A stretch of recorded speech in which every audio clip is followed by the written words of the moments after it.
The smell of old paper and wood polish had become so familiar I barely noticed it anymore. But tonight it clung to my clothes like a second skin as I rushed through the closing routine at Ashford City Library. My fingers fumbled with the keys, dropping them twice on the circulation desk before I finally managed to lock the main doors. The ancient grandfather clock in the reference section chimed 8 times, each gong a reminder that I was already running late. I'd told my sister Charlotte this was a terrible idea. Blind dates were for people who had time for romance, who didn't spend their evenings cataloging dusty first editions and dreaming of one day owning a bookshop that smelled of leather bindings and possibility. But Charlotte had been insistent, practically begging me to meet this mystery man she swore would be perfect for me. She described him as successful, well-mannered, and surprisingly patient. I'd laughed and told her those 3 qualities rarely existed in the same person. But she'd already given him my description. The red silk blouse she'd bought me for my birthday. The one I'd protested was too bold for someone like me. The bus stop was 3 blocks away, and my practical flats clicked against the wet pavement as I half walked, half jogged through the September drizzle. The weather had turned suddenly, as it often did in Ashford, catching the city between seasons. My cotton jacket offered little protection, and I could feel dampness seeping through to my shoulders. I rounded the corner just in time to see the taillights of the number 17 bus pulling away from the curb, its red glow mocking me through the rain.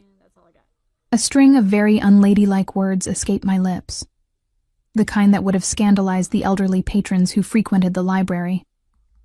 I stood there, water dripping from my hair, staring at my phone as I calculated the timeline. The next bus wouldn't arrive for 45 minutes. Even if I caught it, I'd be over an hour late to the restaurant. What kind of man would wait that long? Certainly not the successful, well-mannered type Charlotte had described. He'd probably already left, assuming I'd stood him up. I should have called a taxi. I should have left work earlier. I should have told Charlotte no in the first place. But standing there in my increasingly soaked red blouse, I felt something shift inside me. Maybe it was better this way. Maybe the universe was telling me I wasn't ready for this, that my dreams of antiquarian bookshops and quiet evenings with rare manuscripts were enough. I didn't need romance. I didn't need complications. My phone buzzed with a text from Charlotte. "He's there. Says he'll wait. Please don't bail on me, Vi. You promised." I sighed, watching rain create small rivers along the gutters. The restaurant was only about 2 miles away. In different shoes, on a dry night, it might have been a pleasant walk. Tonight, it would be an ordeal. But I'd promised my sister, and Charlotte had done so much for me over the years, especially after Dad died, and left us scrambling to hold things together. The least I could do was show up, apologize profusely to this poor man, and endure whatever awkward dinner conversation followed. I started walking, my supposedly waterproof jacket proving to be anything but. Within 5 minutes, I was thoroughly soaked. Within 10, my right heel caught in a sidewalk crack and snapped clean off, leaving me limping like some bedraggled Cinderella who'd lost her slipper on the way to the ball. I held the broken piece of shoe in my hand, staring at it in disbelief, before laughing at the absurdity of it all. Of course this would happen tonight. The rain intensified, fat drops that seemed determined to wash away any remaining dignity I possessed. I hobbled along, now carrying both shoes in one hand while my purse dangled from my shoulder, soaking through to the library books I'd borrowed for research on Victorian bindings. Cars passed, their headlights cutting through the downpour, and I imagined how I must look to their occupants. A drowned rat in a red blouse, limping barefoot through the streets like someone who'd lost a fight with reality. My phone buzzed again. "Charlotte, are you close?" He texted me asking if you're okay. He seems worried. I couldn't help the bitter laugh that escaped. Worried about a woman he'd never met, who was now 40 minutes late to their date. Either this man was a saint, or he was desperate. Neither option particularly appealed to me. I typed back quickly, my fingers slipping on the wet screen. Missed the bus. Walking. Be there soon. Tell him he should go. The response came immediately. He says he'll wait. Something about those 3 words made my chest tighten. In all my 24 years, I couldn't remember the last time someone had waited for me. Dad had died when I was 19, leaving Charlotte and me to navigate adulthood without his steady guidance. Mom had remarried within a year and moved to Florida, more interested in her new life than in maintaining connections with her daughters. Friends from college had drifted away, caught up in careers and relationships that left little room for a bookish girl who preferred fictional heroes to real ones. But this stranger, this man I'd never met, was willing to wait in a restaurant while I trudged through a rainstorm like some tragic character from a 19th century novel. It was ridiculous. It was touching. It was probably motivated by politeness rather than genuine interest. Yet something about it made me walk faster, ignoring the ache in my feet and the cold seeping into my bones. The restaurant, Il Primo, finally came into view, its warm golden light spilling onto the wet sidewalk like a promise of shelter. I paused at the corner, taking in my reflection in a darkened shop window. My hair hung in wet tangles around my face. My red blouse clung to me in ways that would have been scandalous if it weren't so pathetic. Mascara that I'd applied carefully before leaving the library now created dark smudges beneath my eyes. I looked like I'd been through a war, and in a way, I had. I couldn't go in there. I couldn't subject some poor man to this disaster of a first impression. But before I could turn away and retreat to my small apartment where dry clothes and hot tea awaited, the restaurant door opened. A man stepped out, tall and broad-shouldered in a dark suit that probably cost more than my monthly rent. He stood under the awning, seemingly unbothered by the rain that had driven everyone else inside, and pulled out his phone. I should have kept walking, should have hidden in the shadows until he went back inside. But something made me stay, watching as he typed something on his phone. A moment later, my phone buzzed. Charlotte. He's leaving. Said he waited as long as he could. I'm so sorry, Vi. The man pocketed his phone and turned toward the street, presumably looking for his car. That's when he saw me. Even from half a block away, I felt the weight of his gaze, felt it travel from my bare feet to my bedraggled hair, to the broken shoe still clutched in my hand. For a long moment, we just stared at each other across the rain-soaked distance. Then something happened to his face. His expression shifted from polite disinterest to something I couldn't quite name. Recognition? Surprise? Amusement? He started walking toward me with purposeful strides that ate up the distance between us. I stood frozen, suddenly aware of how I must look, of the spectacle I'd become. When he was close enough that I could see the silver threading through his dark hair at the temples, close enough that I could see eyes the color of storm clouds, he stopped. Red blouse. He said, his voice deep and controlled, with an accent I couldn't quite place. Italian, maybe, or something that had been softened by years in America. Charlotte's sister. Violet. It wasn't a question, but I nodded anyway, clutching my broken shoe like it might somehow protect me from his scrutiny. Up close, he was even more intimidating than from a distance. Not because he was threatening, but because he was so utterly, perfectly composed. His suit probably hadn't started the evening pristine, but it looked that way now. His hair was styled back from his face, not a strand out of place despite the rain. He looked like he'd stepped from an advertisement for expensive watches or luxury cars, and I looked like I'd been fished from a river. I'm so sorry, I began, the words tumbling out in a rush. I missed my bus, and then it started raining, and my shoe broke, and I know I'm over an hour late, and you probably have better things to do than wait for some stranger who can't even manage to arrive on time for a simple dinner. And you walked here, he interrupted, his eyes moving from my face to my bare feet and back again. In this weather, without shoes. Technically, I had shoes when I started, I said, holding up the broken heel as evidence. But apparently they weren't built for crisis situations. Really, I understand if you want to leave. Charlotte shouldn't have pressured you into this. I told her blind dates were a terrible idea, but she insisted, and I'm clearly a disaster. So, you're shivering, he observed, cutting off my rambling again.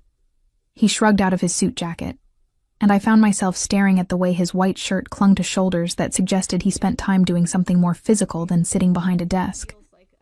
Before I could protest, he draped the jacket around my shoulders. It was still warm from his body and smelled of something expensive and masculine. Cedar, maybe, with notes of something darker that I couldn't identify. I can't take your jacket, I protested weakly, even as I pulled it tighter around myself, grateful for the warmth. You already have, he pointed out, a hint of amusement coloring his tone. And you're going to keep it until we get you inside and dried off.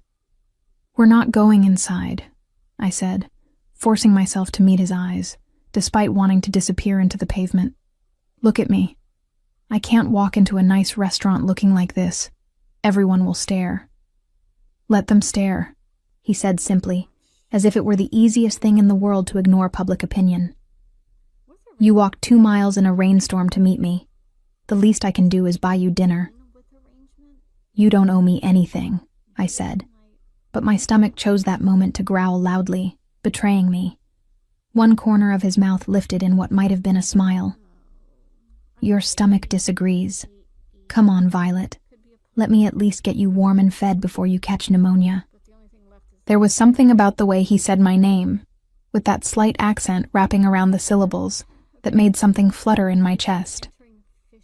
Or maybe it was just the cold, or the absurdity of the situation, or the fact that after an hour of waiting and watching me approach in the most undignified state imaginable, he was still standing here, offering me dinner instead of running for the safety of his undoubtedly expensive car.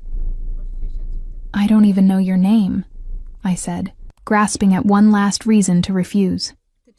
Weston, he replied, extending his hand formally despite the rain and my disheveled state. Weston Ashford.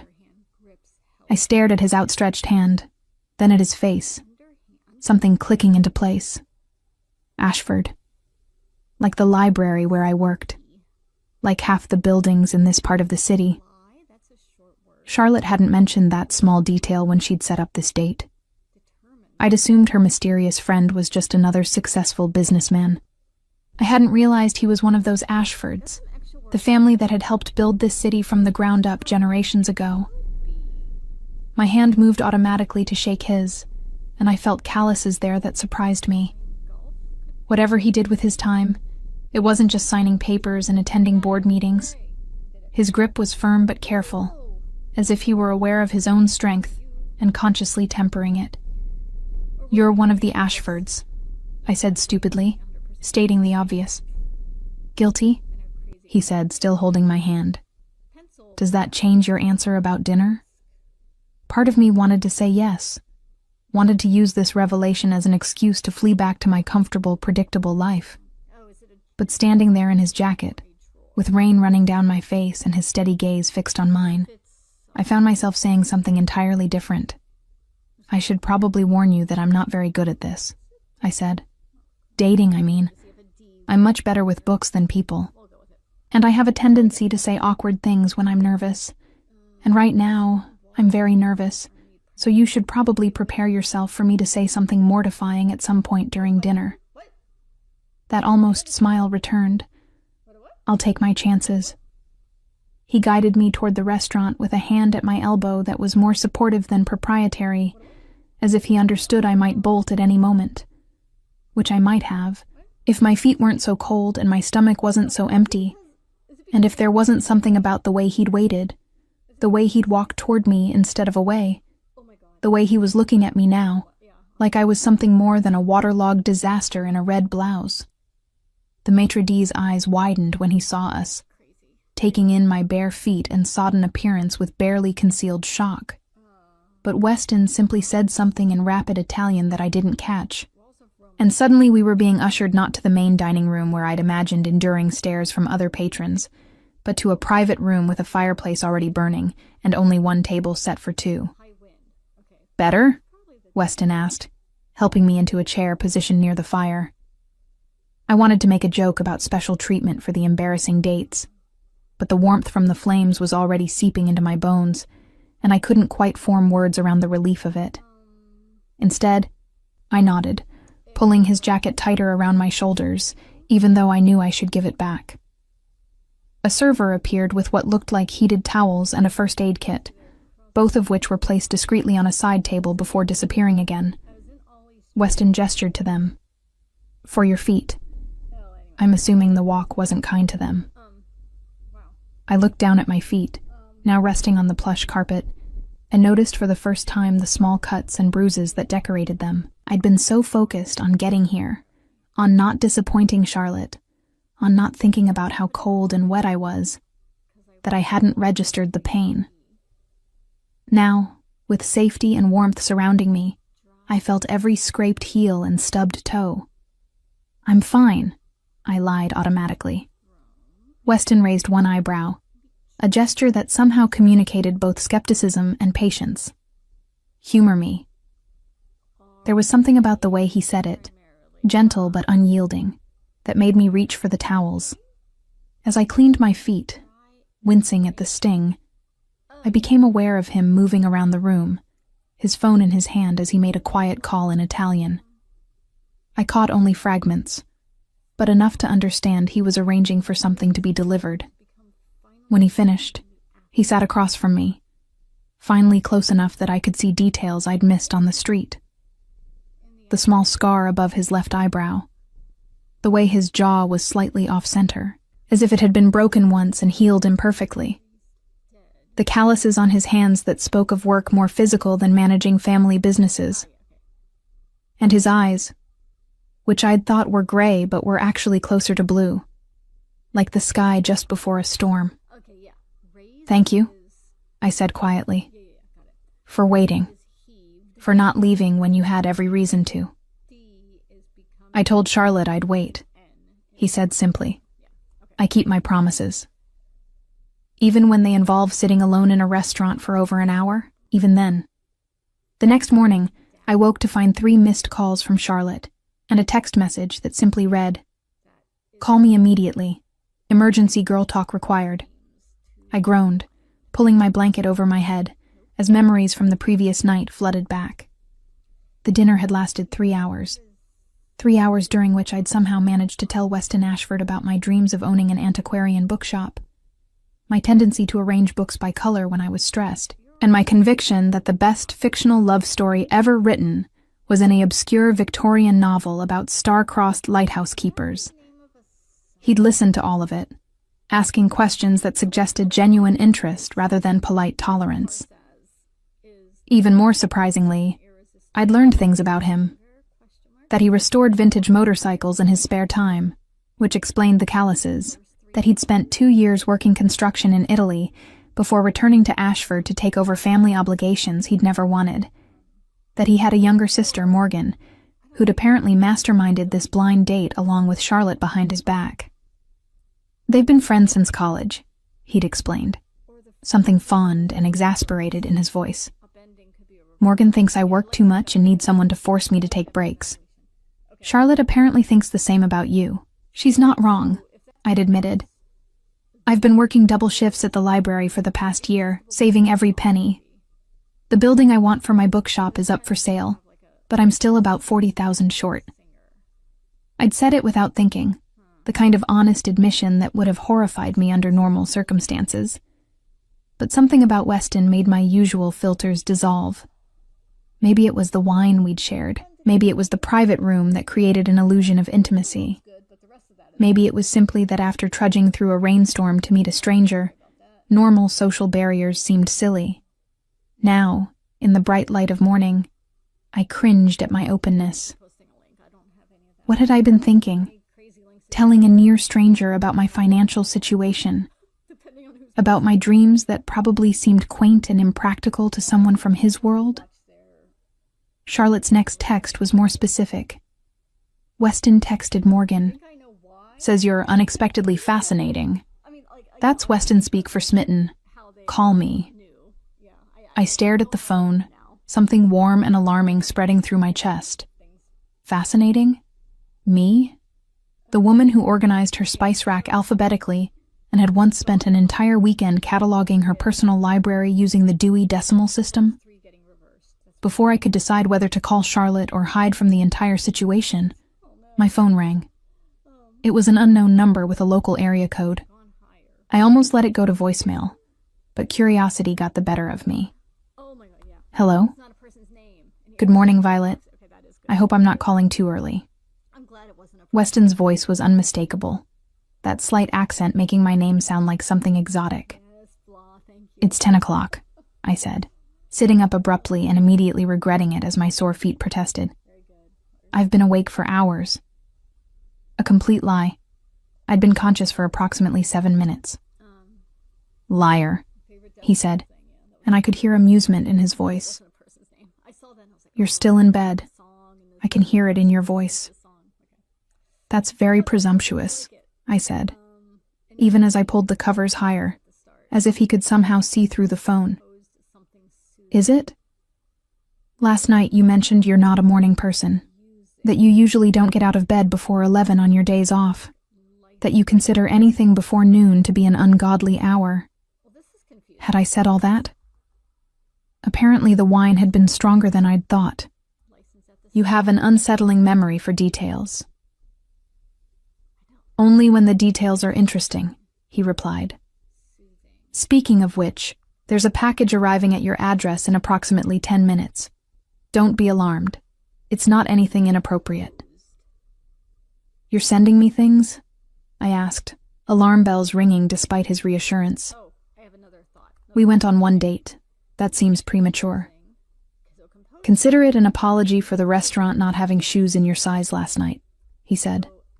I noticed yours were beyond repair. I looked at the broken heels sitting sadly by my door, already consigned to the trash.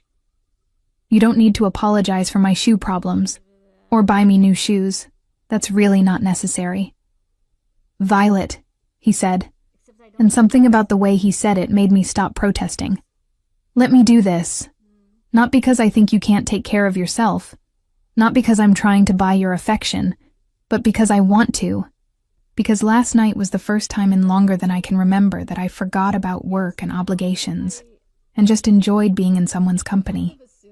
That's worth more than a pair of shoes. I didn't know what to say to that. In the silence that followed, I heard him sigh softly. I'm making you uncomfortable, he said. That wasn't my intention. If you'd prefer, I didn't contact you again. No, I interrupted, surprising myself with my vehemence. I mean, it's fine. You can send shoes. And call. If you want to. I wouldn't mind that. The understatement of the century. I wouldn't mind if Weston Ashford wanted to keep calling me, keep seeing me, keep looking at me the way he had across the dinner table when I'd been explaining my theory about fictional lighthouse keepers, like I was saying something worth listening to. Good, he said, and I could hear the smile in his voice. Because I'd like to see you again. Tomorrow night, if you're free. Nothing fancy this time. Just dinner at a place Morgan recommended. She says they have the best carbonara in the city. I love carbonara, I said, then immediately felt foolish for admitting it so enthusiastically. I know. You mentioned it last night when you were explaining your theory about comfort food being tied to childhood memories.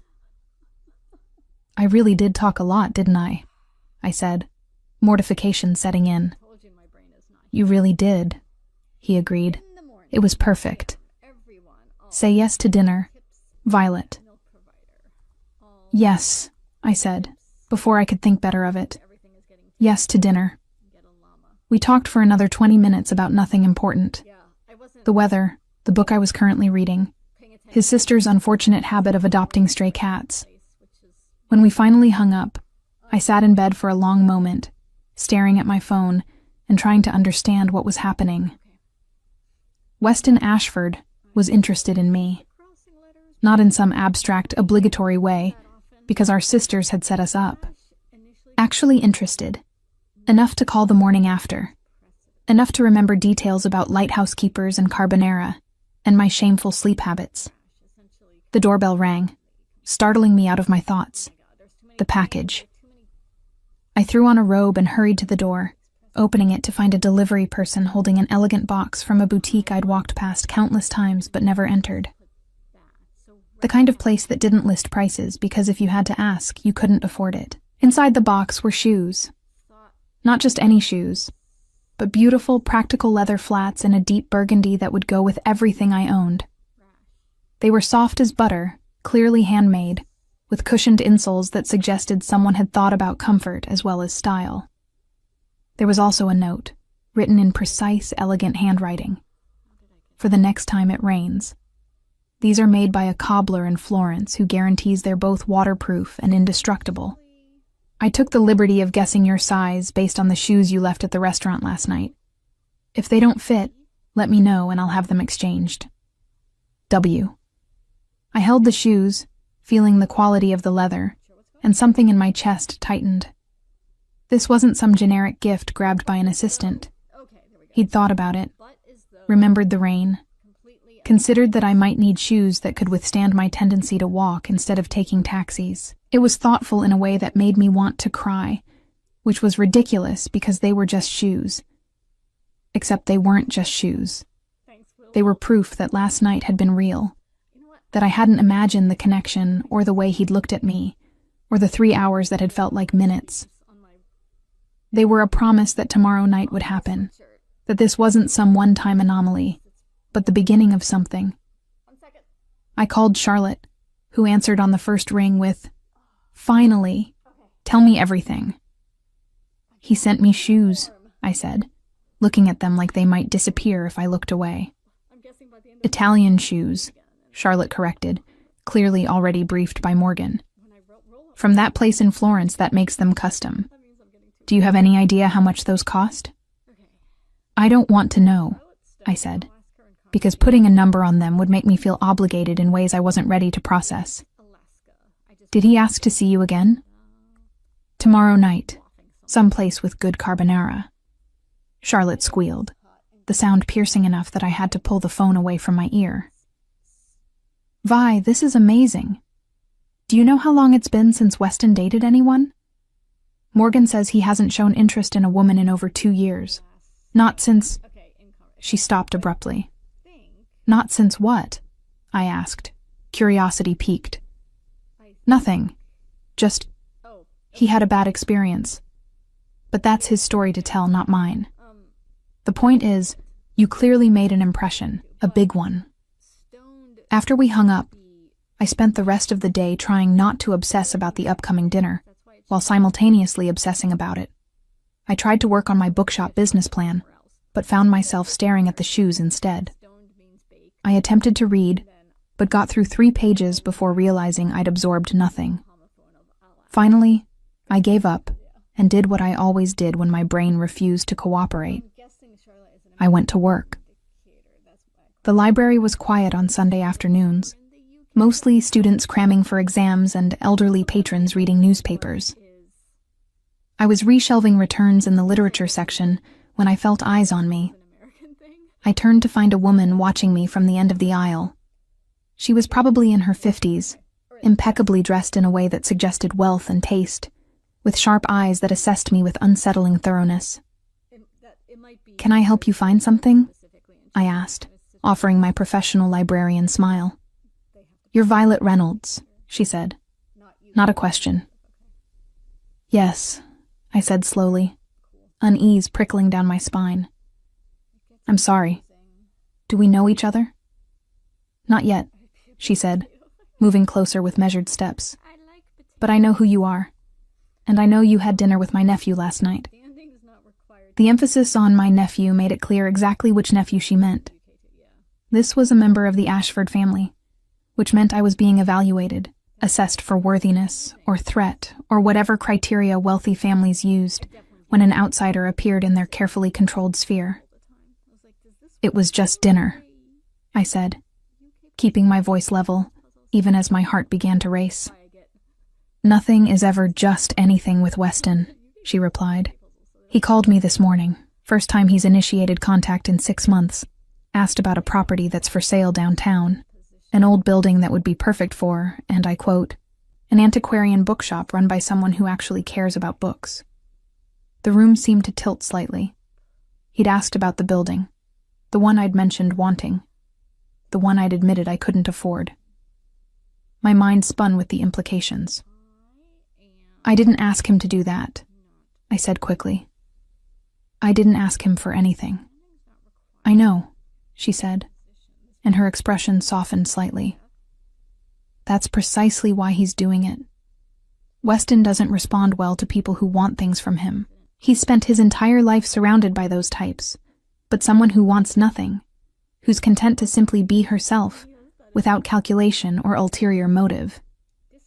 She studied me with those sharp eyes. "That's novel. That's dangerous." "Dangerous," I repeated, not liking the word or its implications. "To his equilibrium," she clarified. "To the very careful life he's built. You should know that before you get more involved. My nephew isn't just wealthy, Violet. He's complicated. His life is complicated. And once you're in it, extricating yourself becomes difficult." "We've had one date," I said, though it felt like more than that. Like last night had somehow compressed months of getting to know you into 3 hours of honest conversation. "One date during which he apparently decided you were worth investigating," she said. "Worth calling family members about. Worth thinking about instead of focusing on the very important business matters that should have his complete attention." She paused. "I'm not here to warn you off. I'm here to make sure you understand what you're potentially getting into." "And what am I potentially getting into?" I asked, part of me wanting to know, part of me afraid of the answer. She smiled, but it didn't reach her eyes. "That's the thing, dear. I'm not entirely sure myself. My nephew has always been private. Since returning from Italy, he's been even more so. But I do know this. When Weston commits to something, he commits completely. It's both his greatest strength and his greatest weakness." She left after that, disappearing between the stacks as silently as she'd appeared, leaving me standing there with my arms full of books and my mind full of questions. What had she meant about complications? About his life being difficult to escape? And why had Weston asked about the bookshop building? My phone buzzed. A text from an unknown number. "This is Morgan, Weston's sister. Charlotte gave me your number. Can we meet for coffee? I promise I'm less intimidating than whatever family member just tracked you down at work." That was Aunt Catherine, wasn't it? She has a bad habit of vetting anyone who gets within 10 feet of Wes. Ignore her. Or at least don't let her scare you off. Please? My brother needs someone like you, M. I stared at the message, then at the literature section where Aunt Catherine had stood, then at my phone again. Less than 24 hours since our first date, and I was already being investigated by family members, receiving mysterious warnings, and somehow caught up in something I didn't fully understand. The smart thing would be to cancel tomorrow's dinner, to thank Weston for the lovely evening and the beautiful shoes, and then politely extract myself from whatever complicated situation his aunt had referenced. I could go back to my safe, predictable life of books and saving money and dreaming about a future that felt manageable because it was entirely under my control. But as I looked down at the burgundy leather flats I'd worn to work, at the evidence of Weston's attention to detail and thoughtfulness, I knew I wasn't going to do the smart thing. I was going to show up for carbonara tomorrow night. I was going to see where this led, complications and all. I texted Morgan back. "Coffee sounds good. Tomorrow morning, before I talk myself out of this entire thing." Her response was immediate. 10 a.m. at Stella's on 5th. And don't worry. Whatever you're imagining, it's probably not as bad as you think. Or maybe it is. But at least the coffee will be good. That night, lying in bed, I pulled up the Ashford family on my phone. There was surprisingly little, given their prominence. Old photographs of charity galas and ribbon-cutting ceremonies, business announcements, but very little about Weston specifically, and nothing at all about what he'd been doing in Italy, or what had brought him back. I was about to give up when I found a single article from 2 years ago. A brief mention in the society pages about the Ashford family welcoming home their prodigal son after an extended stay abroad. But it was the photo that made me pause. Weston standing slightly apart from his family, his expression closed and distant in a way that made him look like a stranger wearing a familiar face. What had happened in those 2 years? What had changed him from the man in earlier photos, smiling easily at cameras, to the guarded, complicated person his aunt had warned me about? And why, despite all the warnings and mysteries and complications, did I find myself counting down the hours until I could see him again? Coffee with Morgan turned out to be less intimidating and more enlightening than I'd expected. She was younger than Weston by about 5 years, with the same storm blue eyes, but a more open, expressive face. Within 10 minutes of sitting down, she'd told me about her 3 rescued cats, her failed attempt at learning Italian to surprise Weston, and her theory that her brother needed someone who wouldn't be impressed by the Ashford name. He spent 2 years in Italy basically being nobody, she said, stirring sugar into her cappuccino.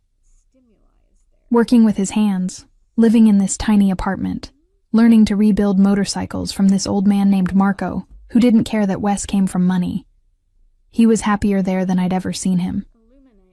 What made him come back? I asked, genuinely curious. Morgan's expression darkened slightly.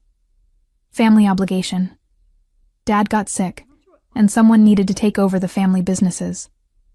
Our older brother Julian is brilliant at making money, but terrible at the actual management side. Wes is good at both, so... She shrugged, but there was sadness in the gesture. He came home, left everything he'd built in Italy behind. I think part of him resented it, even though he'd never say so.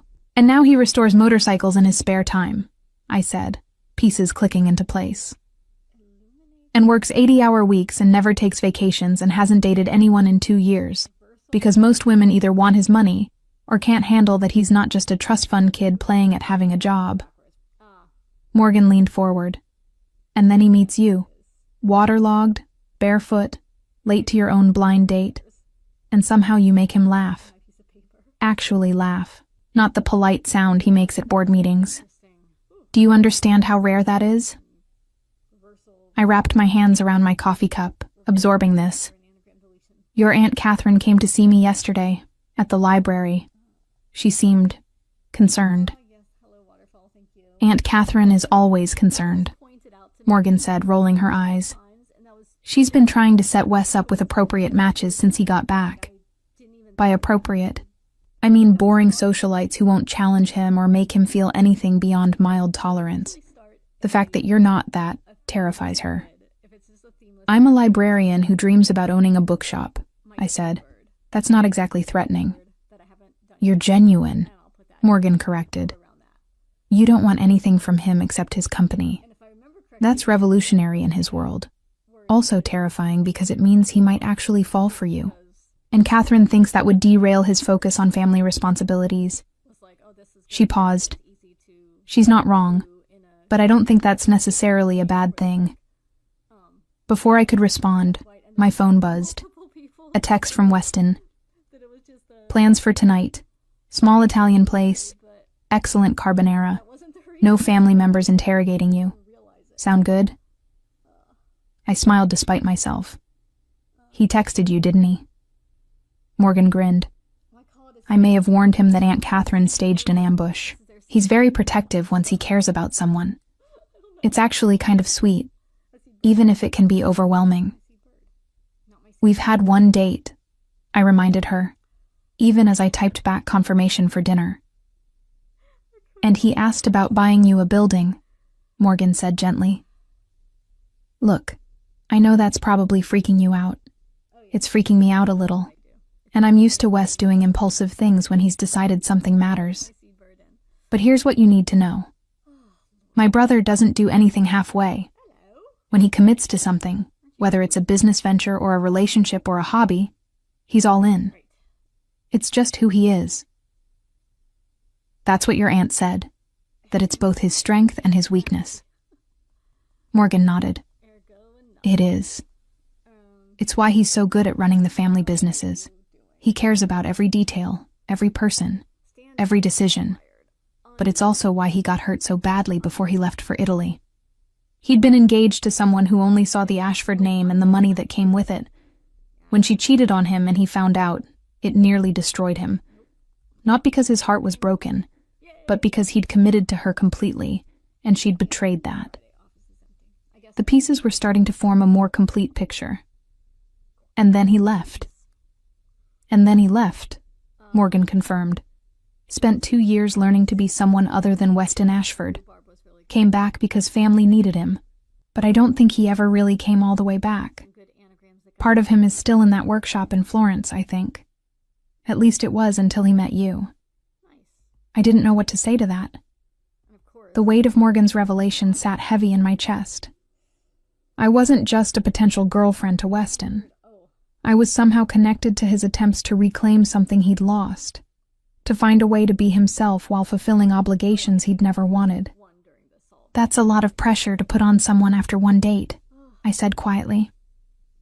I know, Morgan said sympathetically, which is why I'm telling you now before things get more complicated. You deserve to go into this with open eyes. My brother is wonderful, but he's also intense and complicated and comes with a whole family of people who will have opinions about you.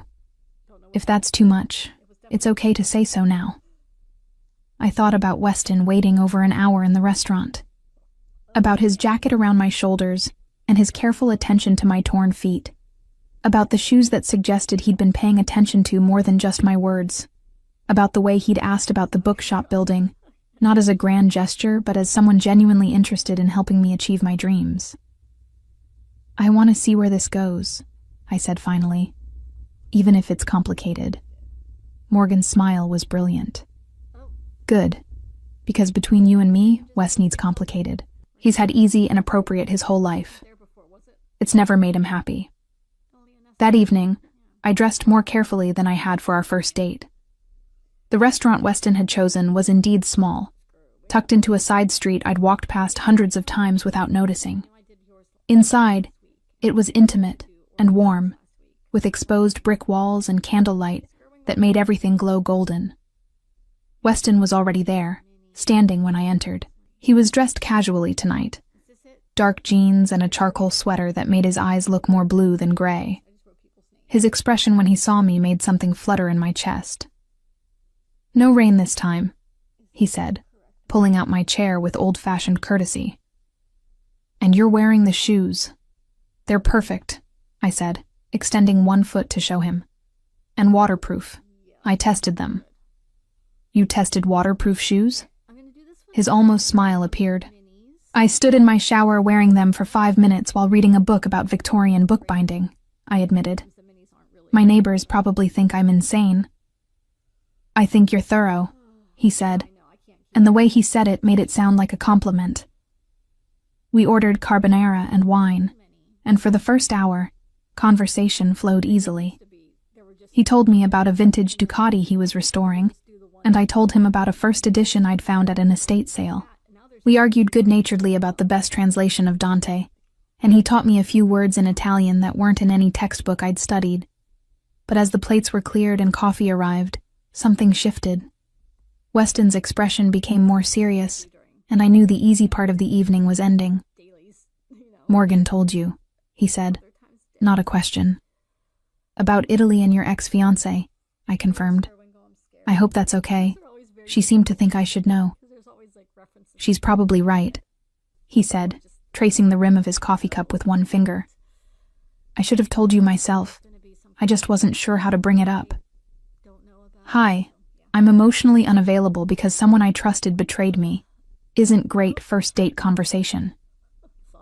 Neither is, I walked 2 miles barefoot in the rain because I'm too stubborn to admit defeat, I pointed out. But here we are. That earned me a genuine smile. Here we are. He paused, considering his words carefully. What else did Morgan tell you? That you asked about the bookshop building. His expression became unreadable. Does that bother you? I don't know yet, I said honestly. Part of me is flattered, part of me is worried about what it means, and part of me is terrified of owing anyone anything, especially someone I barely know. You wouldn't owe me anything, he said immediately. That's not how this would work. Then how would it work? I asked. Because from where I'm sitting, accepting help from someone I've known for 2 days seems either incredibly foolish or incredibly presumptuous. Weston leaned back in his chair, studying me with those storm blue eyes. What if I told you I had a proposition? One that would benefit both of us with no strings attached? I'd say that sounds too good to be true. Hear me out, he said.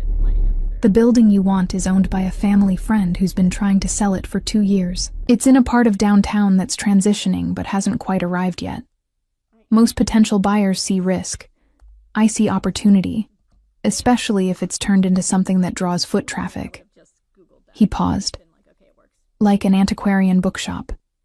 I can't afford it, I said flatly. Even if he came down on the price, I'm still short. I know, Weston said. Which is where my proposition comes in. I'll provide the financing for the building and renovation costs. You'll run it as you see fit. After 5 years, assuming the business is profitable, ownership transfers to you completely. No debt, no repayment schedule, just yours. I stared at him, trying to process what he was offering. Why would you do that? Because I need someone I can trust, he said simply. And I think you might be that person. You've known me for 2 days, I repeated. How can you possibly trust me? Weston leaned forward, his expression intense. Because in 2 days, you haven't once asked me for anything. You haven't tried to impress me or position yourself or calculate what you could gain from knowing me. You've just been yourself, honest, sometimes awkwardly so, but genuine. Do you know how rare that is in my world? That doesn't explain why you'd give me a building, I said, my heart racing. I'm not giving you anything, he corrected. I'm making an investment. And more than that, I'm making a request. He paused, seeming to gather his thoughts. I need someone to pretend to be my fiancé. The words hung in the air between us, so unexpected that for a moment I thought I'd misheard. Your what? My family is pushing me to accept an arranged alliance with the Carreras, another old money family, he said, his voice tight with frustration. It's business dressed up as romance, and I want no part of it. But they won't accept that unless I have a compelling reason to refuse. A serious relationship would be that reason. And you want me to pretend to be in a serious relationship with you? I said slowly, still trying to wrap my mind around this. For 8 months, he said. That's how long until the Carreras finalize their own business dealings with a family in Chicago. After that, the pressure for an alliance will disappear. We'd need to appear together at family functions, some public events. Act like a couple in love. He met my eyes. In exchange, I'll finance your bookshop. No conditions, no repayment. Whether we date for real afterward, or never see each other again once the 8 months are over. This is insane, I said. But even as I said it, my mind was calculating. 8 months of playing a role in exchange for my dream. The bookshop I'd been saving for, planning for, dreaming about since I was 16 years old. No more double shifts at the library. No more watching that building sit empty while I scraped together funds that never seemed to accumulate fast enough. It is insane, Weston agreed, but it's also practical. My family gets off my back about the Carreras. You get your bookshop, and we both get time to figure out if what started between us 2 nights ago is something real or just good first date chemistry. What if it's real? I asked. What happens after 8 months if we actually fall for each other? Something flickered in his eyes. Then we'd deal with that when it happens. But I can't promise you anything beyond the arrangement, Violet. I can't promise that I'm capable of giving you what you deserve. All I can offer is honesty about what I can give right now. I should have said no. Should have stood up, thanked him for the lovely dinners and the thoughtful shoes, and walked out before I got any more tangled in whatever complex situation he'd just proposed. But sitting there across from Weston Ashford, seeing the vulnerability beneath his careful control, I found myself asking a different question. What would the rules be for this arrangement? Relief crossed his face, so fleeting I might have imagined it. We'd need to be convincing in public. My family can spot a fake relationship from miles away, but in private it would be whatever we wanted it to be. I wouldn't expect anything physical unless that's something we both genuinely wanted. Your life remains your own. Your choices remain your own. The only thing I'd ask is that for 8 months, when we're in public together, you let me introduce you as my fiancé. And after, I asked. After 8 months, what happens to us? That depends on what develops between us, he said. Maybe by then we'll be genuinely together. Maybe we'll be friends. Maybe we'll never want to see each other again. But whatever happens, the bookshop is yours. That's the deal. I looked at him across the candlelit table, at this complicated man who restored motorcycles and asked about bookshops, and had somehow gone from stranger to something more in the span of 2 extraordinary evenings. Every logical part of my brain was screaming that this was a terrible idea. But another part, the part that had walked 2 miles in the rain rather than give up, was whispering that maybe terrible ideas sometimes led to extraordinary outcomes. I need time to think, I said finally. Take all the time you need, Weston replied. But Violet? Whatever you decide, I meant what I said. You've reminded me what it feels like to be myself, instead of just the person everyone expects me to be. That's worth more than any building or business arrangement. As he walked me to my apartment later, his hand warm and steady at the small of my back, I realized that somewhere between the broken shoe and the carbonara, between the warnings and the revelations, I'd already made my decision. I was going to say yes. To the arrangement. To the complications. To whatever came next. Because 24 years of being safe and practical had never once made me feel the way I felt standing next to Weston Ashford. Like maybe, just maybe, I was exactly where I was supposed to be. 3 days after Weston's proposition, I stood in front of the building that would become my bookshop, keys heavy in my hand, and disbelief still swirling in my chest. The morning after our dinner, I'd called him and said, yes. Within 48 hours, papers had been signed, contracts had been drawn up, and what had seemed like an impossible dream was suddenly, terrifyingly real. You're overthinking, Charlotte said beside me, reading my expression with the accuracy of someone who'd known me since childhood. I can literally see your brain spiraling. I agreed to fake date a man I've known for less than a week in exchange for my dream bookshop, I said, staring at the worn brick facade.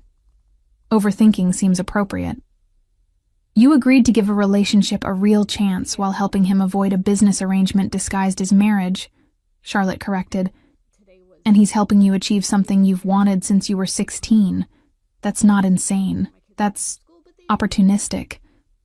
It's definitely something, I muttered, but I couldn't stop the smile that crept across my face as I looked at the building. It was perfect. 3 stories of late Victorian architecture, with original crown molding and hardwood floors that creaked with history. The ground floor would be the shop itself. The second floor could be a reading room and rare books collection. And the third floor had a small apartment that I could renovate into living quarters. My phone buzzed. Weston. How does it feel to be a property owner? Well, almost. Papers are filing. Morgan wants to know if you need help with renovation plans. She's apparently secretly always wanted to design a bookshop. Who knew? I smiled at the message, typing back, "Tell her I'd love her help." And it feels surreal. Like I might wake up tomorrow and discover this was an elaborate dream involving expensive shoes and fake engagements. His response came quickly.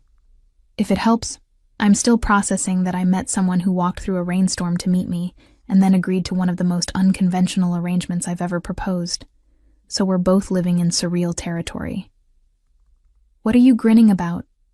Charlotte asked, peering over my shoulder at my phone. "Oh, he's actually charming when he's texting. Good to know the whole intense billionaire thing doesn't translate to awkward emoji usage." "He's not a billionaire," I said automatically, though I had no idea what Weston's actual net worth was, and no desire to know. "Fine. Intense multimillionaire with excellent taste in footwear," Charlotte amended. "My point stands. He's charming, you're charming, and Morgan says he hasn't stopped talking about you since your first date. Which for Weston apparently translates to mentioning you more than once in conversation, which is the equivalent of normal people writing sonnets." I unlocked the building's front door, and we stepped into dust-filled air and possibility. The space was larger than I'd imagined, with exposed brick walls and tall windows that would flood the room with natural light once they were cleaned. I could already see it. Dark wood shelves lining the walls, comfortable reading chairs tucked into corners, the smell of old paper and leather bindings replacing the current mustiness. "This is going to be incredible," Charlotte breathed, walking through the space with the same reverent wonder I felt. "Vi, you're going to have an actual bookshop. Your bookshop." "In 8 months, assuming the arrangement works," I said, the practical part of my brain refusing to be silenced, "and assuming Weston's family doesn't see through us and realize this is all fake." "Is it fake, though?" Charlotte asked, turning to face me. "You like him. Don't pretend you don't. And Morgan says he's completely smitten with you, which is Weston speak for falling hard." "We barely know each other," I protested, but the words felt hollow even to my own ears. "You knew him well enough to agree to this," Charlotte pointed out, "and well enough to trust that he won't pull the building out from under you if things don't work out romantically. That's either incredibly naive or incredibly perceptive. Given that you're one of the most cautious people I know, I'm betting on perceptive." Before I could respond, the bell above the door chimed. We both turned to find Weston standing in the doorway, looking somehow both perfectly put together and slightly rumpled. He wore dark jeans and a leather jacket that made him look less like a businessman and more like the motorcycle enthusiast Morgan had described. "You weren't answering your phone," he said to me, though his eyes were taking in the space with an expression I couldn't quite read. "I wanted to make sure you were okay." "I'm fine," I said, suddenly hyper-aware of Charlotte's presence and her knowing smile. "Just processing." "Understandable," he said, moving further into the space. "This is a lot to take in." He looked around, and I saw something shift in his expression. Approval mixed with something softer. "It's perfect for you. I can already see it." "You can?" I asked, surprised that he'd understand my vision without explanation. "Literature section along the back wall," he said, gesturing. "Rare books upstairs in a climate-controlled environment. Comfortable seating by the windows for browsers. A small section for book restoration, maybe tucked into that alcove." He turned to look at me. "Am I close?" "Terrifyingly close," I admitted. "How did you know?" "Because I've been listening," he said simply. "To what you want, what you dream about, what matters to you." He paused, seeming suddenly uncertain. "I hope I'm not overstepping. Morgan offered to help with renovation planning, but if you'd rather do it yourself." "I'd love Morgan's help," I interrupted, meaning it. "And yours, if you have time between running family businesses and your secret motorcycle restoration habit." Charlotte cleared her throat pointedly. I'm going to take measurements for insurance purposes, she announced, pulling a tape measure from her purse with the efficiency of someone who'd planned this exit in advance. You two discuss. Renovation plans. Or whatever. She disappeared toward the back of the building, leaving Weston and me alone in the dusty space. I brought something, Weston said, pulling a small velvet box from his jacket pocket. For the arrangement, you'll need to wear it to family functions, and it should look convincing. He opened the box to reveal a ring that stole my breath. Not because it was enormous or flashy. It wasn't. But because it was perfect. An emerald-cut sapphire in an antique platinum setting, flanked by small diamonds that caught the light streaming through the dirty windows. It was exactly what I would have chosen for myself if I'd ever let myself dream about engagement rings. It was my grandmother's, Weston said, his voice soft. She left it to me before she died, said I should give it to someone who loved books and old things and wasn't impressed by money. I didn't think that person existed until I met you. Weston, I breathed, unable to form a more complete sentence. It's just for the arrangement, he said quickly, though something in his eyes suggested that wasn't entirely true. But I thought, I wanted it to be something you'd actually want to wear, something that felt right. I held out my left hand, and he slipped the ring onto my finger. It fit perfectly, the weight of it foreign, but not uncomfortable. Looking down at it, I felt the reality of what we were doing crash over me again. This wasn't just an arrangement anymore. This was a ring that had belonged to his grandmother, given to me with an understanding that felt impossibly intimate for two people who'd known each other less than a week. What if I can't do this? I asked quietly, voicing the fear that had been circling since I'd said yes. What if I'm terrible at pretending to be your fiancé? Then don't pretend, Weston said, moving closer. Just be yourself. That's all I want, Violet. Not some performance of who you think I need you to be. Just you, honest and awkward and brilliant exactly as you are. That's a lot of pressure to put on honesty, I said. But I was smiling despite the tears that threatened at the corners of my eyes. I know, he said, reaching out to brush his thumb along my jawline, in a gesture so tender it made my chest ache. But if we're going to do this, really do this, we need to start from a place of truth, even if the circumstances are unconventional. Unconventional is definitely one word for it, I said, looking down at the ring again. Your family is going to have questions about how we met, how long we've known each other, why we're moving so fast. Let them ask, Weston said. We'll tell them the truth, that our sisters set us up, that I waited for you while you walked through a rainstorm, that I've never met anyone who made me feel the way you do. All of that is real, Violet. The timeline might be compressed, but the feelings aren't fabricated. Aren't they? I asked, needing to hear him say it clearly. No, he said firmly. Whatever this is between us, it's real. The arrangement just gives us a framework to explore it without the pressure of either of our families interfering. 8 months to figure out if what we have is sustainable, if it's something we both want to build on. And if it's not? I asked. If at the end of 8 months we realize this was just chemistry and good timing, then we part as friends, and you have your bookshop, he said. But Violet, I don't think that's how this ends. Before I could ask what he meant, Charlotte reappeared from the back room. Sorry to interrupt what looks like a very romantic moment, but there's a massive water stain on the ceiling upstairs that you two should probably discuss. And also, Vi, you're wearing a ring that's definitely worth more than my car, so I'm assuming the fake engagement is now official? I looked down at the sapphire on my finger, then up at Weston, who was watching me with an expression that made my heart stutter. I guess it is. Good, Charlotte said. Because Morgan is outside with approximately 7,000 paint samples, and a contractor who apparently owes the Ashford family a favor. She texted me 10 minutes ago asking if it was safe to come in or if she'd be interrupting. "She can come in," I said, still looking at Weston. "We're done.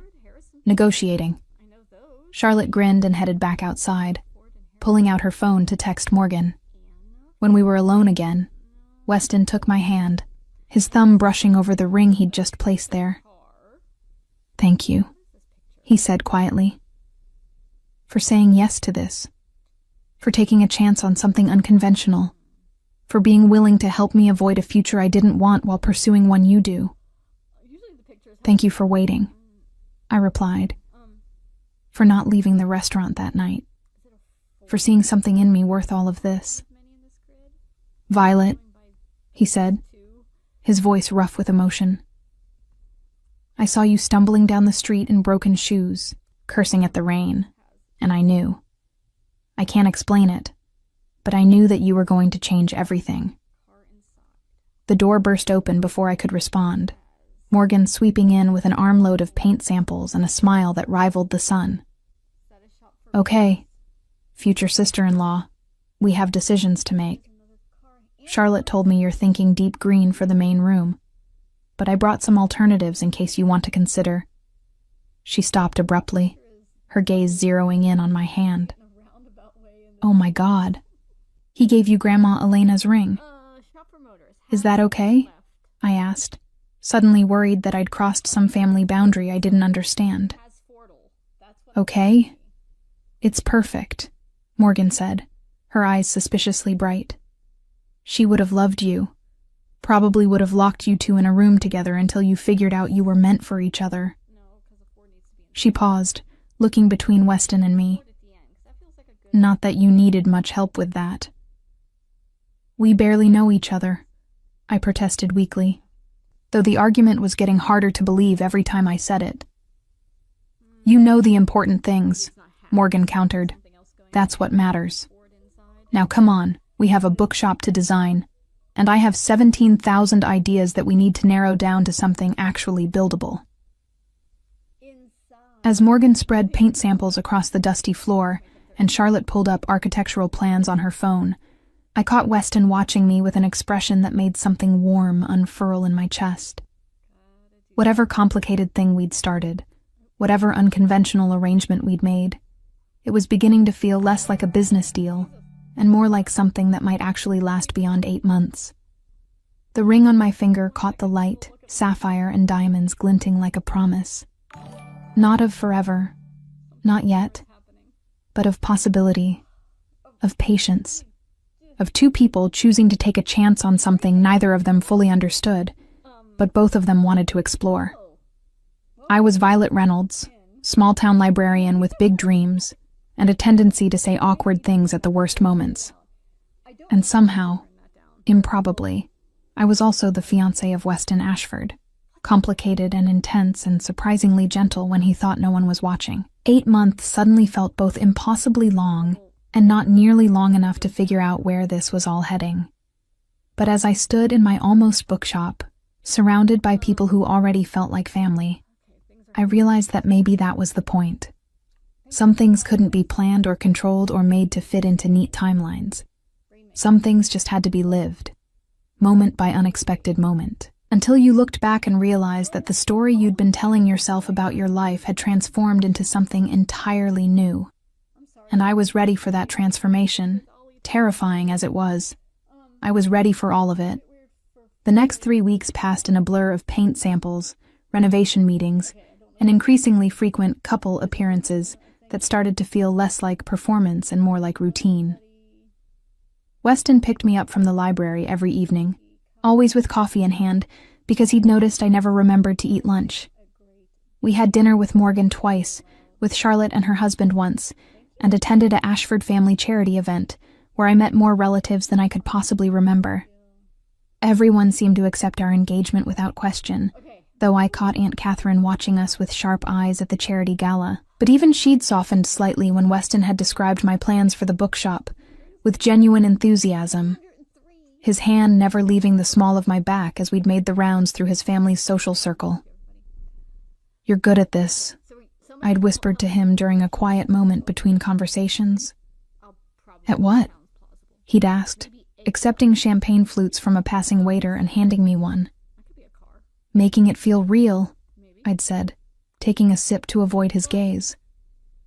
"The way you talk about me, about us, it's very convincing." "Violet," he'd said, waiting until I looked at him. "I'm not acting. That's the part you keep missing." Before I could respond, we'd been pulled into another conversation, another round of congratulations and questions about wedding plans we hadn't made because the wedding would never happen. Or so I kept telling myself, even as the lie felt less convincing every time Weston looked at me like I was something precious. The bookshop renovation was progressing faster than I'd expected. Morgan had connections to contractors who moved with impressive efficiency, and within 2 weeks, the worst of the structural issues had been addressed. The water damage upstairs was repaired, new electrical wiring was being installed, and the hardwood floors had been refinished to bring back their original warm honey glow. I spent every free moment at the building, watching it transform from dusty potential into something real. Weston often joined me, showing up in worn jeans and t-shirts instead of his usual suits, ready to help paint or move heavy furniture or debate the merits of different shelving configurations. It was during these times that I saw glimpses of the man Morgan had described, the one who'd spent 2 years in Italy working with his hands, finding peace in physical labor instead of boardroom decisions. "You're happier here," I observed one evening as we painted the main room's accent wall a deep forest green. "Than in your office." "I'm happier with you," he corrected, not looking up from the careful brush strokes he was applying. "The location is secondary." I didn't know how to respond to that, so I didn't. We worked in companionable silence for another hour, until my phone rang with a number I didn't recognize. "Hello? Is this Violet Reynolds?" a woman's voice asked. Professional, but with an edge of urgency. "Yes. Who's calling?" "My name is Detective Sarah Chen. I'm with the Ashford City Police Department. I'd like to speak with you about Weston Ashford if you have a moment." My stomach dropped. "Is he okay? Did something happen?" "He's fine," Detective Chen assured me quickly. "But there are some things you should know about the man you're engaged to. Things his family might not have told you." I looked over at Weston, who was still focused on painting, humming something under his breath that sounded like Italian. "I'm listening." "Not over the phone," Chen said.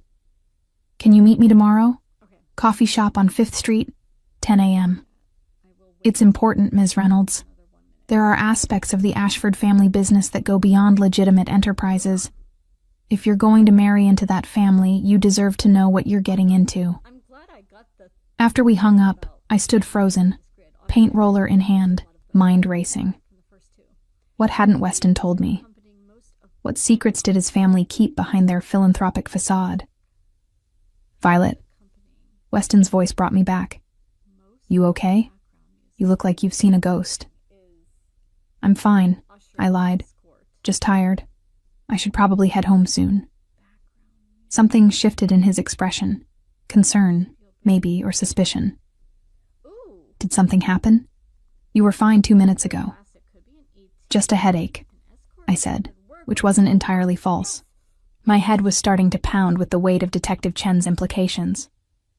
"Rain check on finishing the accent wall?" "Of course," he said, but his eyes remained concerned as he cleaned his brushes and walked me to my car. "Violet, if something's wrong..."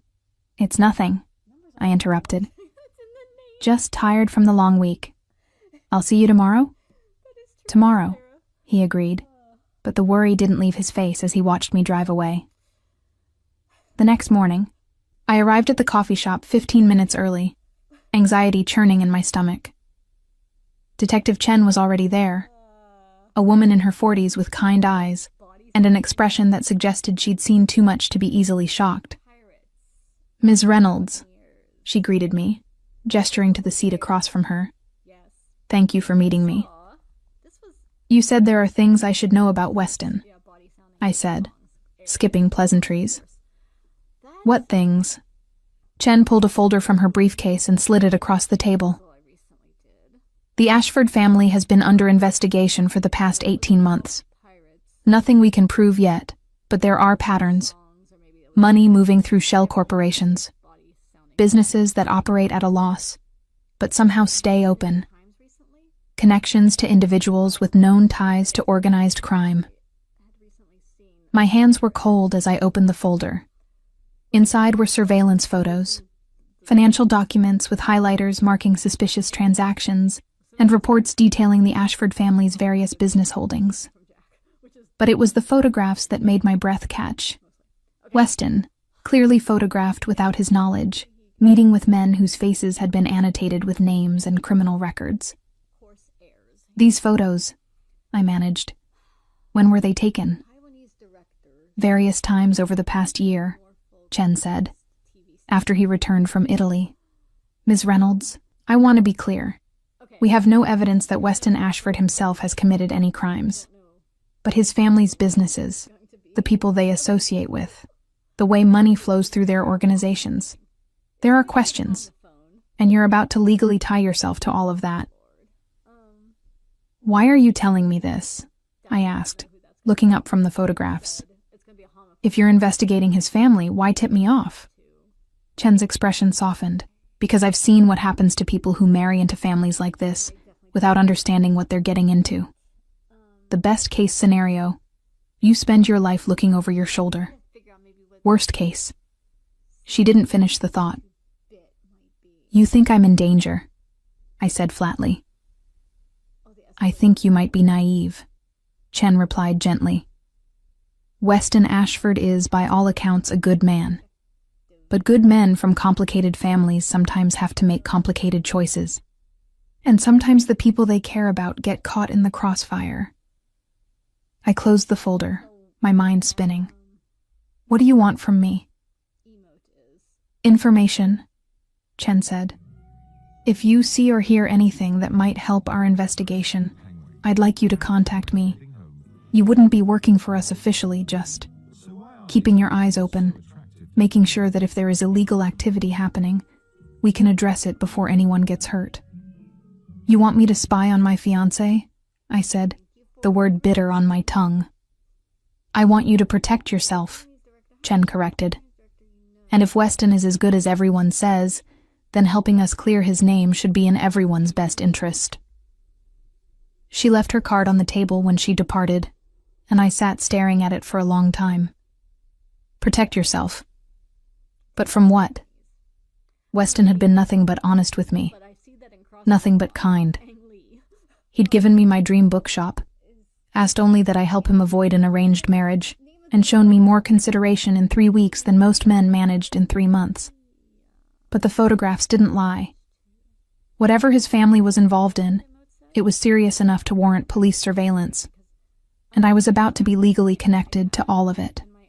My phone buzzed. Weston. Lunch today? Want to show you the new shelving that arrived this morning. I stared at the message, then at Detective Chen's card, then back at the message, making a decision that would either be the smartest or stupidest thing I'd ever done. I texted back. Yes to lunch. Need to talk to you about something. 2 hours later, I stood in the bookshop watching Weston carefully position shelves against the exposed brick wall.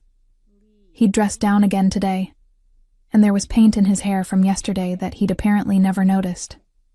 He looked happy, relaxed in a way I'd never seen him at fancy dinners or family events. What did you want to talk about? He asked, stepping back to examine the shelf placement. I pulled Detective Chen's card from my pocket and handed it to him. I met with a police detective this morning. She seems to think your family is involved in something illegal. She wanted me to gather information about you. Weston went very still, his entire body tensing in a way that made him suddenly look dangerous instead of domestic. What did you tell her? That I'd think about it, I said honestly. And then I decided to tell you instead. He looked at me for a long moment, his expression unreadable. Then he set down the shelf he'd been holding and gestured to the paint-splattered chairs we'd been using as makeshift furniture. "Sit down. You deserve the truth." My heart was racing as I sat, watching him struggle to find words. "My family's business is mostly legitimate," he began. "The real estate holdings, the restaurants, the charitable foundation, all of that is real and above board. But there are other elements, connections my grandfather made during Prohibition that never quite dissolved, favors owed and collected that exist in legal gray areas." He met my eyes. "I came back from Italy specifically to clean that up, to transition everything into legitimate operations before the next generation inherits." "And the people in the photographs?" I asked. "The ones with criminal records?" "Some are criminals trying to go straight, looking for legitimate business opportunities," he said. "Some are old connections I'm trying to sever without causing complications. And some are probably exactly what they look like. Bad people my family should have cut ties with years ago." "Why didn't you tell me any of this before?" I asked, hurt creeping into my voice. "Because I wanted you to see me," he said simply. "Not my family's history, not the complications, just me. The man who restores motorcycles and helps you paint bookshops and waits in restaurants for waterlogged women with broken shoes."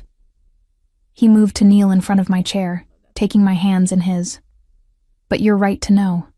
If we're going to do this, really do this, you need to understand what you're getting into." "And what am I getting into?" I asked quietly.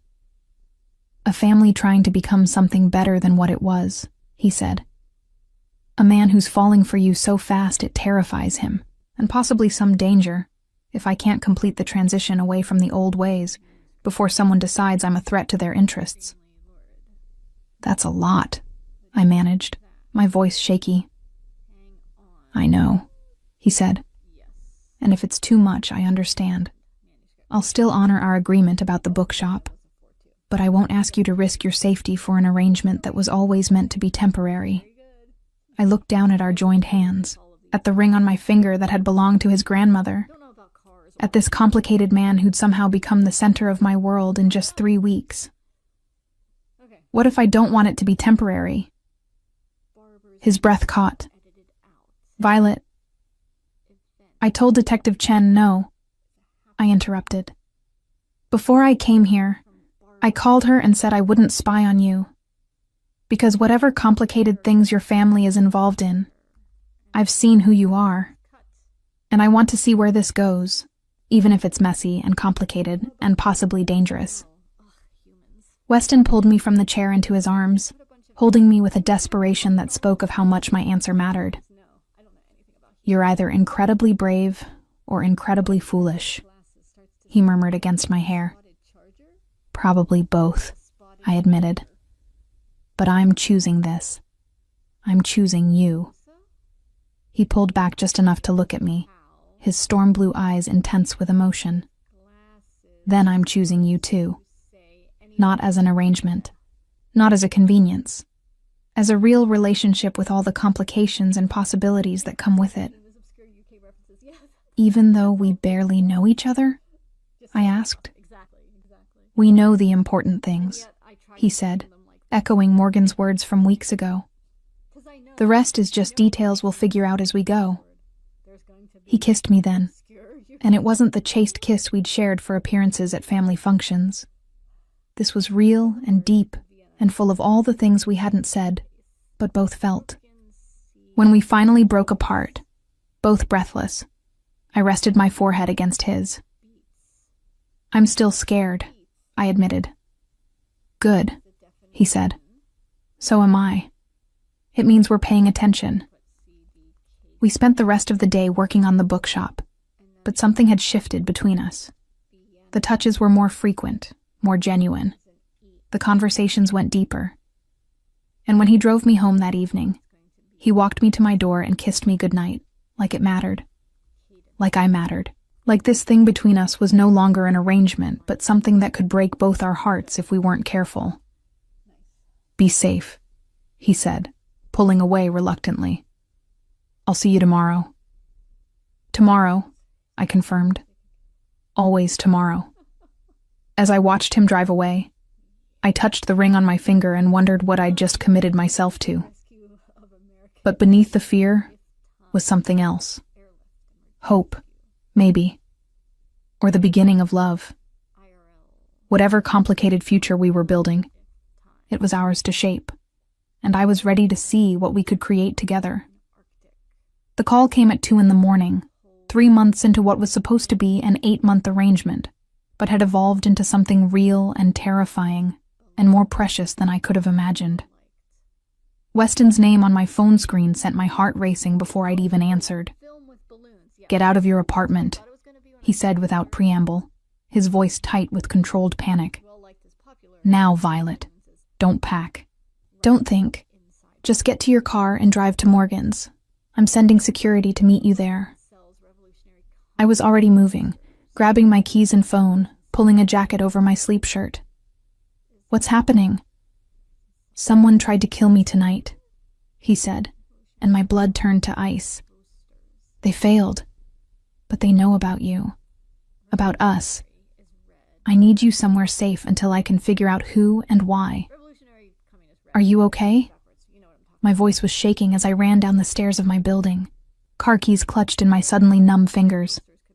"I'm fine. Few scrapes. Nothing serious. Violet, promise me you'll go straight to Morgan's. Don't stop. Don't talk to anyone. Just drive." "I promise," I said, already in my car, locking the doors and starting the engine with trembling hands. The drive to Morgan's took 20 minutes that felt like hours. Weston stayed on the phone the entire time, his voice the only thing keeping my panic at bay. By the time I pulled into her driveway, there were 2 black SUVs already there, and Morgan was standing in her doorway with her arms wrapped around herself despite the jacket she wore. "She's here," Weston said into the phone, and I could hear the relief in his voice. "I'll be there in 10 minutes. Morgan pulled me inside immediately, her usual cheerfulness replaced by grim efficiency. "You're okay. You're safe. Wes has people watching the house. No one's getting near you." "What happened?" I asked, sinking onto her couch as delayed shock began setting in. "He said someone tried to kill him." "His cousin Julian," Morgan said, her voice tight with anger. "Wes has been transitioning the family businesses into legitimate operations. Julian's been losing money from investments that weren't exactly legal, and apparently he decided the solution was to remove Wes from the equation before the old revenue streams dried up completely. My hands were shaking so badly I had to clasp them together. He tried to kill his own cousin over money? Over power, Morgan corrected. Julian's always resented that Wes came back from Italy and took over as head of the family. This was his play to take control. She sat beside me, taking one of my hands. But he failed. Wes is fine, and Julian is currently being dealt with by people who handle these kinds of family problems. I didn't want to know what that meant. Didn't want to understand the implications of family problems that involved assassination attempts and security details. But as I sat there in Morgan's living room, I realized I'd crossed a line I could never uncross. I wasn't just dating Weston anymore. I was part of his world, with all its complications and dangers. The door burst open, and Weston swept in, still dressed in torn clothes with blood on his shirt that made my heart stop before I realized it wasn't his. He had a cut above his eye and bruises forming on his jaw. But he was alive and whole and crossing the room to pull me into his arms with a desperation that took my breath away. "You're okay," he breathed against my hair. "Thank God you're okay." "I'm fine," I said, pulling back to examine his injuries. "You're the one who was almost killed." "I heal," he said dismissively. "Violet, I'm so sorry. I never should have let you get this close. Should have known that Julian would see you as leverage or a threat. This is my fault." "Stop," I said firmly. "This is Julian's fault, not yours." "You could have been hurt," he insisted, cupping my face in his hands. "You could have been targeted because of me, because of what we are to each other." "And what are we?" I asked quietly. Because I think it's time we stop pretending this is just an arrangement. Something intense and vulnerable crossed his face. I love you, he said simply. I think I have since that first night when you stumbled down the street cursing at the rain. I love your honesty and your dreams and the way you organize books by color when you're stressed. I love that you chose me even after learning about my family's complications. I love you, Violet, and that's why you need to leave.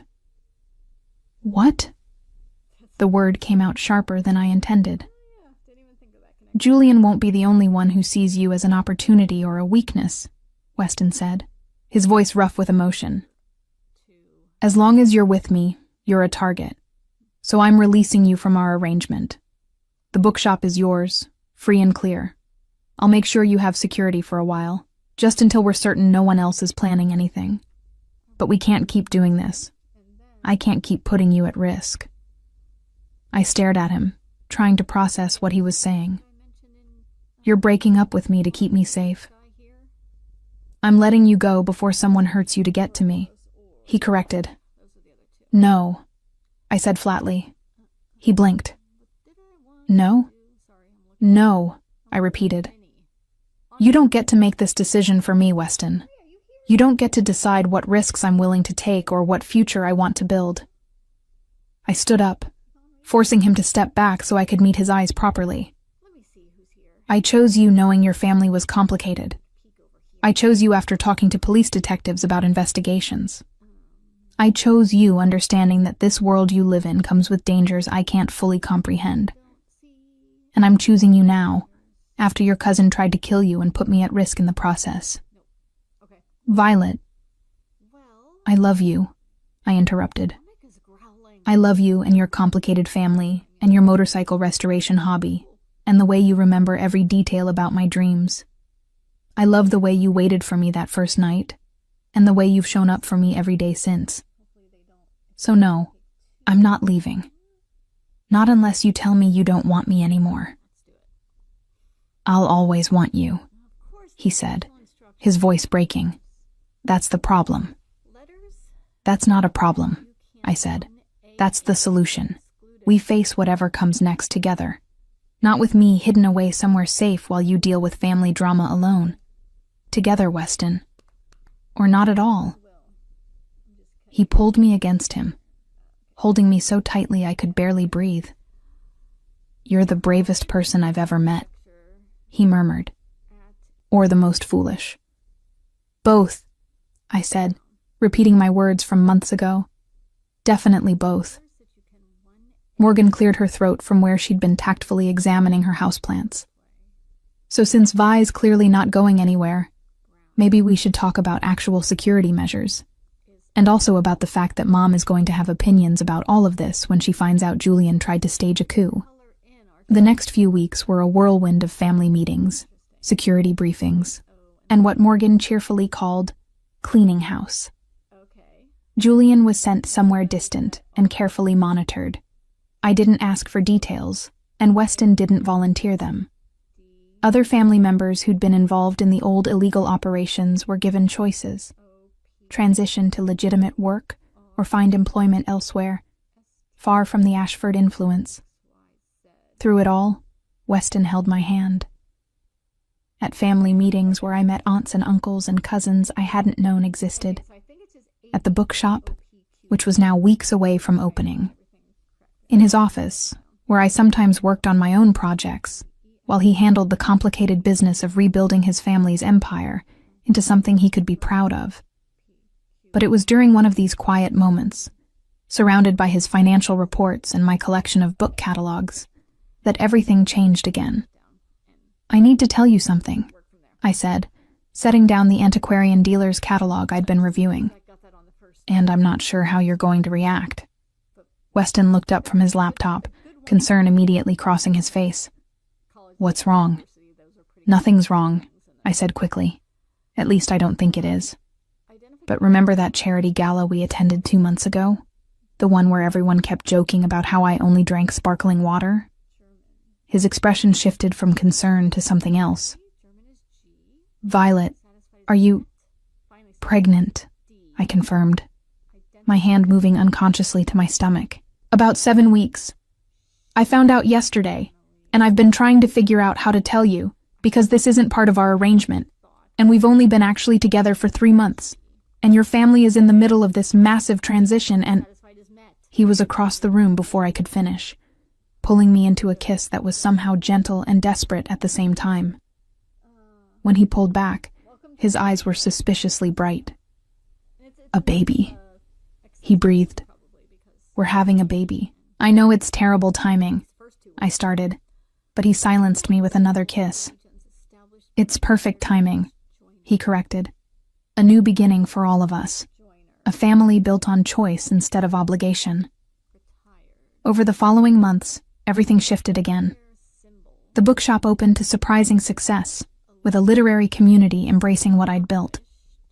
Weston officially handed over the family business operations to Morgan and his younger brother, stepping back to focus on his restoration workshop and the family we were building. And 1 year to the day, after I'd missed my bus and walked through a rainstorm to meet a stranger, I stood in a small church, surrounded by family and friends, exchanging vows that were no longer part of an arrangement, but a promise of forever. I waited for you, Weston said during his vows, his hand covering mine and the barely visible bump of our daughter growing between us. That first night, and every night since. And I'll keep waiting for you, through every challenge and complication and unexpected joy that comes our way. I chose you, I replied, tears streaming down my face. When you were a stranger in a restaurant, when your family was complicated, when your cousin tried to tear us apart. I chose you then, and I'm choosing you now, and I'll choose you every day for the rest of our lives. Charlotte was crying openly in the front row. Morgan was grinning despite her own tears. And Aunt Catherine, who'd initially thought I was completely wrong for Weston, blew her nose loudly into a handkerchief and murmured something about lighthouse keepers that made Morgan dissolve into laughter. 3 months later, our daughter Eleanor arrived, named after the grandmother whose ring I still wore, whose love story with her husband had inspired Weston to believe that sometimes the best relationships started in the most unexpected ways. And 5 years after that, when Eleanor asked how Mommy and Daddy had met, Weston told her the truth, that Mommy had missed her bus and walked through a rainstorm with a broken shoe, and Daddy had waited because sometimes the best things in life were worth waiting for. Even when they show up late and soaking wet? Eleanor asked, giggling. Especially then, I said, catching Weston's eye across our bookshop's reading room, where he was helping a customer find a first edition of their favorite novel.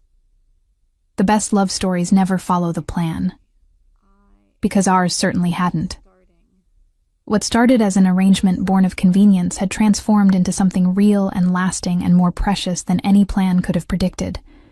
We'd built a life together, not perfect, not without its complications, but entirely our own. And every day, as I organized books in the shop we'd created together, as Weston taught Eleanor about motorcycle engines in his workshop, as we tucked our daughter into bed and found moments of quiet connection in the chaos of family life, I thought about that rainy night when everything changed. Sometimes the best decisions are the ones that terrify you. Sometimes love finds you when you're least prepared for it, dripping wet and carrying broken shoes and cursing at the universe. And sometimes, if you're very lucky, someone waits for you in the rain. Not because they have to, but because they've already decided you're worth every complicated, beautiful, unexpected moment that